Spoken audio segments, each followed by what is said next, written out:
As expected the strong Punjab kings CSK ಮೇಲೆ ಸವಾರಿ ಮಾಡಿದೆ. ನಮಸ್ಕಾರ ಎಲ್ರಿಗೆ, ಜನಾರ್ದನ್ ಸರ್ ಮಾತಾಡ್ತಿರೋದು. ಕುಶಲವೇ, ಕ್ಷೇಮವೇ, ಸೌಖ್ಯವೇ? Welcome back to Ganesh Karanth Cricketalks YouTube channel. 91,000 subscribers ಆಗಬೇಕು ನನಗೆ. ನೀವು ಮಾಡ್ತೀರಿ ಅಷ್ಟೇ. ಆ್ಯಂಡ್ ಮ್ಯಾಚ್ ಬಗ್ಗೆ ಮಾತನಾಡುವ ಮುಂಚೆ ಒಂದು ಅಪ್ಡೇಟ್. ನಾಳೆ 2 ಮ್ಯಾಚ್ ಉಂಟು. 2 ಮ್ಯಾಚ್ಗಳ ಪ್ರಿವ್ಯೂ ಬರ್ತದೆ. ಬಟ್ ಆದರೆ ನಾಳೆ 2 ಮ್ಯಾಚ್ಗಳ ಪೋಸ್ಟ್ ಮ್ಯಾಚ್ ವಿಡಿಯೋ ಬರುವುದಿಲ್ಲ. ನಾಡೋದು ಬೆಳಿಗ್ಗೆ ಬರ್ತದೆ. ಯಾಕಂತಂದರೆ ನನಗೆ ನಾಳೆ ಕಾರ್ಯಕ್ರಮ ಉಂಟು. ಸೊ ಆದ್ದರಿಂದ ನಾಳೆ ಪೋಸ್ಟ್ ಮ್ಯಾಚ್ ವಿಡಿಯೋ ಬರುವುದಿಲ್ಲ. ಎಸ್, ಮ್ಯಾಚ್ ಬಗ್ಗೆ ಮಾತಾಡೋ. ಪಂಜಾಬ್ ಕಿಂಗ್ಸ್ ಚಿಂದಿ ಚಿತ್ರಾನ್ನ ಆ್ಯಂಡ್ CSK ಎಂತ ಆಡ್ತಾ ಇದ್ದೀರಿ? I have no idea. Very early to say, but still ನನಗೆ ಅನ್ನಿಸ್ತಾ ಇರೋದು CSK 2 ಮ್ಯಾಚಲ್ಲೂ ಕ್ಲೂಲೆಸ್ ಟೀಮ್ ಥರ ಅನ್ನಿಸ್ತಾ ಇದೆ ನನಗೆ. ಅಥವಾ ಸಿಕ್ಕಿದ್ದ ಚಾನ್ಸ್ ಇವರನ್ನು ಆಡ್ಕೊಂಡು ನಗುವ ಆ ಥರ ಎಲ್ಲ ಏನೂ ಅಲ್ಲ. 2 ಮ್ಯಾಚಲ್ಲಿ ನನಗೆ ಅನಿಸಿದ್ದು ಇದು ನಾವು ನೋಡ್ತಿದ್ದಂಥ CSK ಟೀಮ್ ಅಂತೂ ಅಲ್ಲ. ಇಷ್ಟು ಕ್ಲೂಲೆಸ್ ಹೇಗಾದರು? 2 ಮ್ಯಾಚಿಗೆ ಇದೊಂಥರ ಇವರು ಪ್ಲೇ ಆಫಿಗೆ ಕ್ವಾಲಿಫೈ ಆಗಲಿಕ್ಕೆ ಸಾಧ್ಯನೇ ಇಲ್ಲ ಅನ್ನಿಸುವ ಥರ ಯಾಕೆ ಆಡ್ತಿದ್ದಾರೆ ನಂಗೆ ಅರ್ಥ ಆಗ್ತಾ ಇಲ್ಲ. ಅವ್ರ ಬಗ್ಗೆ ನಿಧಾನಕ್ಕೆ ಮಾತಾಡ್ತೇನೆ. ನೋಡಿ, ಫಸ್ಟ್ ಟಾಸ್ ವಿನ್ ಆದದ್ದು ಪಂಜಾಬ್ ಕಿಂಗ್ಸ್. ಅವ್ರು ಹೇಳಿದ್ರು ಇಲ್ಲ ಮರ ನಾವು ಚೇಸಿಂಗ್ ತೊಗೊಳ್ತೇವೆ ಅಂತ. ಎಸ್, ಈ IPL ಅಲ್ಲಿ ಹಾಗೆ ಆಗ್ತಾ ಉಂಟು. ನಿನ್ನೆದೊಂದು ಮ್ಯಾಚ್ ಬಿಟ್ಟರೆ ಚೇಸಿಂಗ್ ಟೀಮೇ ವಿನ್ ಆಗ್ತಾ ಉಂಟು. ಎಸ್, ಈಗ ನಾನು ಇಂಡಿವಿಜುವಲ್ ಪ್ರಿವ್ಯೂವಲ್ಲೇ ಹೇಳಿದ್ದೆ, CSK ಏನಾದರೂ ಮ್ಯಾಚ್ ವಿನ್ ಆಗಬೇಕು ಅಂತಂದರೆ ಅವರು ಬ್ಯಾಟಿಂಗಿಂದನೇ ವಿನ್ ಆಗಬೇಕು. ಯಾಕಂತಂದರೆ ಅವರ ಬೌಲಿಂಗ್ ಸ್ಟ್ರಾಂಗ್ ಇಲ್ಲ ಅಂತ. ಬ್ಯಾಟಿಂಗಲ್ಲಿ ವಿನ್ ಆಗಬೇಕಂತಂದರೆ ಯಾರು ಆಡಬೇಕು? ಮೇಯ್ನ್ ಆಗಿ ಋತುರಾಜ್ ಗಾಯಕ್ವಾಡ್, ಸ್ಯಾಮ್ಸನ್ ಎಲ್ಲ ದೊಡ್ಡ ದೊಡ್ಡ ಇನ್ನಿಂಗ್ಸ್ ಆಡಬೇಕು. ಇವರಿಬ್ಬರು ಕೂಡ 2 ಮ್ಯಾಚಲ್ಲಿ ಸಹ ಕೈ ಕೊಟ್ಟಿದ್ದಾರೆ. ನಮ್ಮ T20 ವರ್ಲ್ಡ್ ಕಪ್ ಇದು ಹೀರೋ ಸ್ಯಾಮ್ಸನ್ನು CSKಗೆ ಬಂದ ಮೇಲೆ 2 ಮ್ಯಾಚು ಏನೂ ಪರ್ಫಾರ್ಮೆನ್ಸ್ ಇಲ್ಲ, single digit. And Ruturaj Gaikwad ಅವರು 22 ಬಾಲಿಗೆ 28 ರನ್ನು ಅಂದರೆ ಸೆಕೆಂಡ್ ಫೀಲ್ಡಲ್ಲಿ ಅದೆಲ್ಲ ಬ್ಯಾಡ್ ಆಯ್ತು. ಆ ಕಡೆಯಿಂದ ಆಯುಷ್ ಮಾತ್ರ ಅವರು ಆ ಥರ ಹೊಡಿತಾ ಇರುವಾಗ ಇವರು ಸುಮ್ಮನೆ ತುಂಬ ನಿಧಾನ ಆಯಿತು ಅಂತ ನನಗೆ ಅನ್ನಿಸ್ತಾ ಇರೋದು. ಈ ಕಡೆಯಿಂದ ಇವರು ಸಹ ಶುರು ಹಚ್ಕೋಬೇಕಿತ್ತು. ಯಾಕಂದರೆ ನೀವು ಪಂಜಾಬ್ ಅಗೇನ್ಸ್ಟೆಲ್ಲ ಆಡ್ತಾ ಇರುವಾಗ ಮಿನಿಮಮ್ 220 ಹೊಡಿಬೇಕು ಮಾರ, ಇಲ್ಲದ್ರೆ ಆಗೋದಿಲ್ಲ. ಅಥವಾ ಈ ಬೌಲಿಂಗ್ ಲೈನಪ್ ಇಟ್ಕೊಂಡು ಎಷ್ಟು ಜಾಸ್ತಿ ಹೊಡಿಲಿಕ್ಕೆ ಆಗ್ತದೆ ಅಷ್ಟು ಜಾಸ್ತಿ ಹೊಡಿಲಿಕ್ಕೆ ಟ್ರೈ ಮಾಡಬೇಕು. ಆ ಕಡೆಯಿಂದ ಇವರು ನಿಧಾನಕ್ಕೆ ಆಡ್ತಾಯಿದ್ರು. ಯಾರು ಋತುರಾಜ್ ಗಾಯಕ್ವಾಡ್ ಅವರು ಏನು ಮಾತ್ರೆ ಅವರು ಎಂತ ಮಾತ್ರೆ ತಗೊಂಡಿದ್ರು ಅಂತ ಗೊತ್ತಿಲ್ಲ. ಇವತ್ತು ಸೂಪರ್ ಆಟ, ಸೂಪರ್. 43 ಬಾಲಿಗೆ 73 ರನ್. ಫಸ್ಟಿಗೆ ಒಂಚೂರು ನೋಡಿಕೊಂಡು ಆಡಿದ್ರು. ಅದಾದಮೇಲೆ ಏನು ಗೇರ್ ಚೇಂಜ್ ಮಾಡಿದ್ರು, ದಡ್ಡ ಬಡ 6, 4, 5, 6 ಫ್ಯಾಂಟಾಸ್ಟಿಕ್ ಬ್ಯಾಟಿಂಗ್.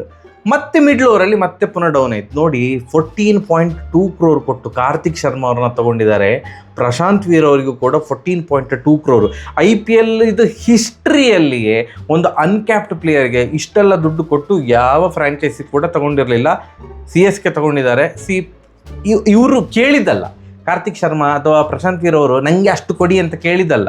ಏನಾಯಿತು, ಅವರು ಬೇಸ್ ಪ್ರೈಸ್ಗೆ ಸೇಲ್ ಆಗ್ತಿದ್ರೆ ಏನು ಗೊತ್ತಿಲ್ಲ. ಯಾವಾಗ ಇನ್ನೊಂದು ಟೀಮ್ ಕೂಡ ಆಕ್ಷನ್ನಲ್ಲಿ ನನಗೆ ಸಹ ಆ ಪ್ಲೇಯರ್ ಬೇಕು ಅಂತ ಬಿಡ್ಡಿಂಗ್ ಮಾಡ್ತಾರೋ ಆಗ ದಗ ಅಂತ ಅಲ್ಲಿ ತನಕ ಹೋಗ್ತದೆ ಪ್ರೈಸ್. ಬಟ್ ಪ್ರೈಸ್ ಟ್ಯಾಗ್ ಇದು ಒಂದು ಹೊರೆ ಈಗ ಪಾಪ ಈ ಇಬ್ಬರು ಪ್ಲೇಯರ್ಸಿಗೆ, ಯುವ ಪ್ಲೇಯರ್ಸಿಗೆ. ಬಟ್ ನೋಡಿ, ಆ ಪ್ರೈಸ್ ಟ್ಯಾಗ್ ಎಷ್ಟು ತಲೆನೋವು ಇರ್ತದೆ ಅಂತಂದರೆ ನಾನೇನೋ ಮಾಡಬೇಕು, ನಾನು ಎಲ್ಲ ಮ್ಯಾಚಲ್ಲಿ ಚೆಂದ ಆಡಬೇಕು ಅನ್ನುವಂತಹ ಪ್ರೆಷರ್. ಪ್ರಶಾಂತ್ ವೀರ್ ಆ ಸ್ಲಾಗ್ ಓವರಲ್ಲಿ ಬಂದರು, ಆಗಲೇ ಇಲ್ಲ 7 ಬಾಲ್ ಆಡಿದ್ರು, ಒಂದು 4 ಹೊಡೆದು ಕೂಡ 6 ರನ್. ಆ 7 ಬಾಲಲ್ಲಿ ಎಲ್ಲರೂ 20 ರನ್, 7 ಬಾಲಲ್ಲಿ 15, 16 ಆ ಥರ ಒಂದು 200 ಸ್ಟ್ರೈಕ್ ರೇಟಲ್ಲಿ ಒಂದು ಚಿಕ್ಕದಾಗಿ ಒಂದು ಇಫೆಕ್ಟಿವ್ ಇನ್ನಿಂಗ್ಸ್ ಬಂದಿದ್ದರೆ ಎಲ್ಲ ಸಹ ಟೋಟಲಿಗೆ ಆ್ಯಡ್ ಆಗ್ತಾ ಹೋಗ್ತದೆ. ಕಾರ್ತಿಕ್ ಶರ್ಮಾ ಅವರು 3 ಬಾಲ್ ಆಡಿದ್ರು, 1 ರನ್ ಹೊಡೆದದ್ದು. ಸೊ 5 ವಿಕೆಟ್ ಹೋದದ್ದು CSKದು. But ಹೊಡಿಲಿಕ್ಕಾದದ್ದು 209 run.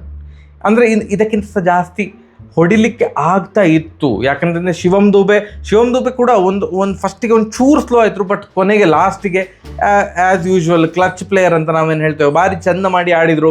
ಅವರು 45 ರನ್ ಹೊಡೆದು ನಾಟ್ಔಟ್ ಆಗಿದ್ದರು. Quick fire Sarfaraz Khan solid batting. ಏನು ಅವ್ರು ಆಡಿದ್ದು 12 ಬಾಲಿಗೆ 32 ರನ್, ಸಿಕ್ಕಾಪಟ್ಟೆ ಚೆಂದ ಮಾಡಿ ಆಡಿದ್ದು ಸರ್ಫ್ರಾಜ್ ಖಾನ್ ಇದು ಆ ಒಂದು ಅಷ್ಟು 200+ ಸ್ಟ್ರೈಕ್ ರೇಟಲ್ಲಿ ಬಂದಂಥ ಇನ್ನಿಂಗ್ಸಿಂದಾಗಿ ಇದೆಲ್ಲ ಕೂಡ ಹೆಲ್ಪ್ ಆಯಿತು CSKಗೆ 200ರ ಗಡಿ ದಾಟಲಿಕ್ಕೆ, 209ರ ತನಕ ವಿಸ್ತರಿಸಲಿಕ್ಕೆ.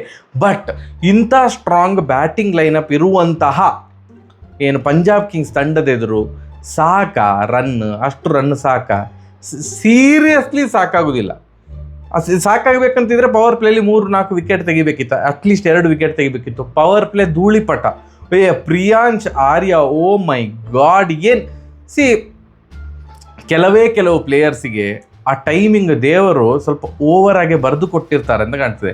ನನಗೆ ಇವ್ರದ್ದು ಅದೇ ಅನ್ಸೋದು, ಏನು ಬ್ಯಾಟ್ ಸ್ವಿಂಗ್ ಎಲ್ಲ ಅಂಥದ್ದೇನಿಲ್ಲ, ಪ್ರಿಯಾಂಶ್ ಆರ್ಯದ ಬ್ಯಾಟ್ ಸ್ವಿಂಗ್ ಎಲ್ಲ ಎಂಥದ್ದು ಇಲ್ಲ, ಬಟ್ ಎಂಥ ಟೈಮಿಂಗ್ ಮಾರ, ಓ ದೇವ, 11 ಬಾಲಿಗೆ 39 ರನ್, 10 ಬಾಲಿಗೆ 39. ಅದಕ್ಕೆ ನಾನು ಅಂದ್ಕೊಂಡಿದ್ದೆ ಇದು IPL ರೆಕಾರ್ಡ್ ಆಗ್ತದ ಅಂತ. ಇನ್ನು 2 ಬಾಲ್ 2 ಸಿಕ್ಸ್ ಬಂದರೆ 12 ಬಾಲಿಗೆ 50, ಫಾಸ್ಟೆಸ್ಟ್ IPL 50 ಆಗ್ಬೋದು ಅಂತ ಅಂದ್ಕೊಂಡೆ. ಗೇಲ್ ಅವರು ಹೊಡೆದಿದ್ರ 12 ಬಾಲ್ 50. ಬಟ್ ಎನಿವೇಸ್ 11ನೇ ಬಾಲಿಗೆ ಅವರು ಬೋಲ್ಡ್ ಆದರು, ಬಟ್ ಆಲ್ರೆಡಿ ಡ್ಯಾಮೇಜ್ ಮಾಡಿ ಆಗಿತ್ತು.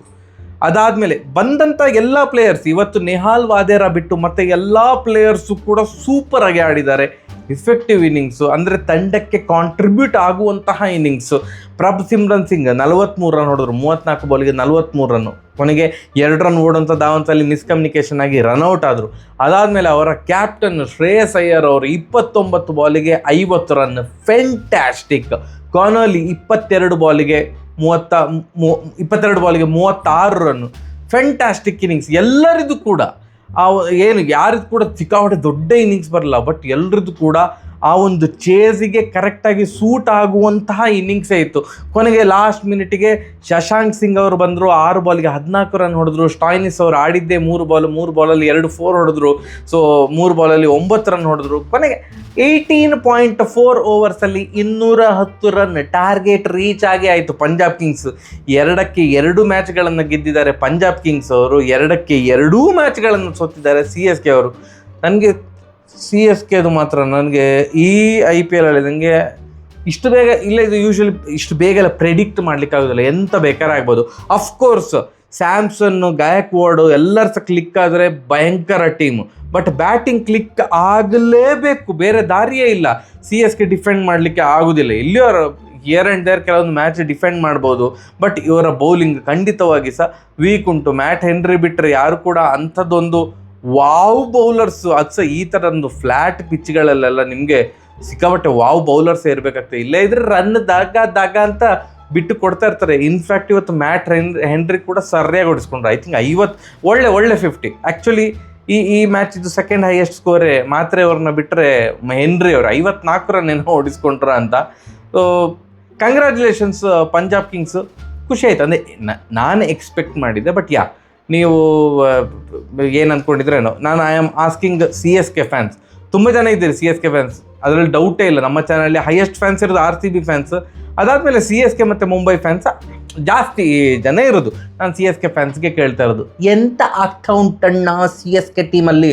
ಅಫ್ಕೋರ್ಸ್ ಬ್ರೇವಿಸ್ ಆಡ್ತಾ ಇಲ್ಲ, ಇದು ಮತ್ತು ಇವ್ರು ಆಡ್ತಾ ಇಲ್ಲ, ಏನು ನಮ್ಮ ಧೋನಿಯವರು ಈಗ ಒಂದು 2 ವಾರ ಇಲ್ಲ.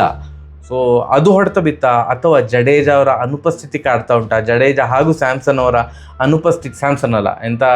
ಸ್ಯಾಮ್ ಕರನ್ ಅವರ ಅನುಪಸ್ಥಿತಿ ಕಾಣ್ತಾ ಉಂಟಾ ಅಂತ ಕಮೆಂಟ್ ಸೆಕ್ಷನಲ್ಲಿ ತಿಳಿಸಿ. ಆ್ಯಂಡ್ ಪ್ರೆಡಿಕ್ಷನ್ ಗೇಮ್ ಇವತ್ತು ಇಬ್ಬರು ಕರೆಕ್ಟಾಗಿ 209 ಸ್ಕೋರನ್ನು ಪ್ರೆಡಿಕ್ಟ್ ಮಾಡಿದ್ದಾರೆ. ಯಾರು ಅಂತಂದರೆ, ಒಂದು ಯುನೈಟೆಡ್ 260. ಇದು ಎಂಥ ನೇಮ್, ಒಂದೊಂದು ಒಳ್ಳೆ ಚಂದದ ನೇಮ್ ಇಟ್ಕೊಂಡು ನಿಮ್ಮ ಹೆಸರನ್ನು ನಾನು ಇಲ್ಲಿ ಹೇಳಿದಾಗ ನಿಮಗೂ ಖುಷಿ ಆಗ್ತದೆ. Okay, who ever it is, United 260 ಸೂಪರಾಗಿ ಪ್ರೆಡಿಕ್ಟ್ ಮಾಡಿದ್ದೀರಿ. ಆ್ಯಂಡ್ ಇನ್ನೊಬ್ಬರು ಪ್ರೀತೇಶ್ ಕೋಟೆಗಾರ್, ನೀವಿಬ್ಬರು ಕರೆಕ್ಟಾಗಿ ಗೆಸ್ ಮಾಡಿದ್ದೀರಿ. ಸುಮಾರು ಜನ 200ರ ಮೇಲೆ 210ರ ಮೇಲೆ ಎಲ್ಲ ಪ್ರೆಡಿಕ್ಟ್ ಮಾಡಿದವರು ಇದ್ದಾರೆ, ಬಟ್ ಇವರಿಬ್ಬರು ಕರೆಕ್ಟಾಗಿ ಪ್ರೆಡಿಕ್ಟ್ ಮಾಡಿದ್ದಾರೆ. ಕಂಗ್ರ್ಯಾಚುಲೇಷನ್ಸ್. ಎಸ್, ನಾಳೆ ಪ್ರಿವ್ಯೂ ವಿಡಿಯೋದಲ್ಲಿ ಸಿಗುವ, ಬಟ್ ಮತ್ತೆ ಪುನಃ ಹೇಳ್ತಾ ಇದ್ದೇನೆ, ನಾಳೆ 2 ಮ್ಯಾಚ್ಗಳ ಪೋಸ್ಟ್ ಮ್ಯಾಚ್ ವಿಡಿಯೋ ಬರುವುದಿಲ್ಲ, ಮರುದಿನ ಬರ್ತದೆ. ಸರಿಯಾಗಿದೆ, ಬರುವ 91,000 ಸಬ್ಸ್ಕ್ರೈಬರ್ಸ್ ಆಗಲೇಬೇಕು. ನಮಸ್ಕಾರ.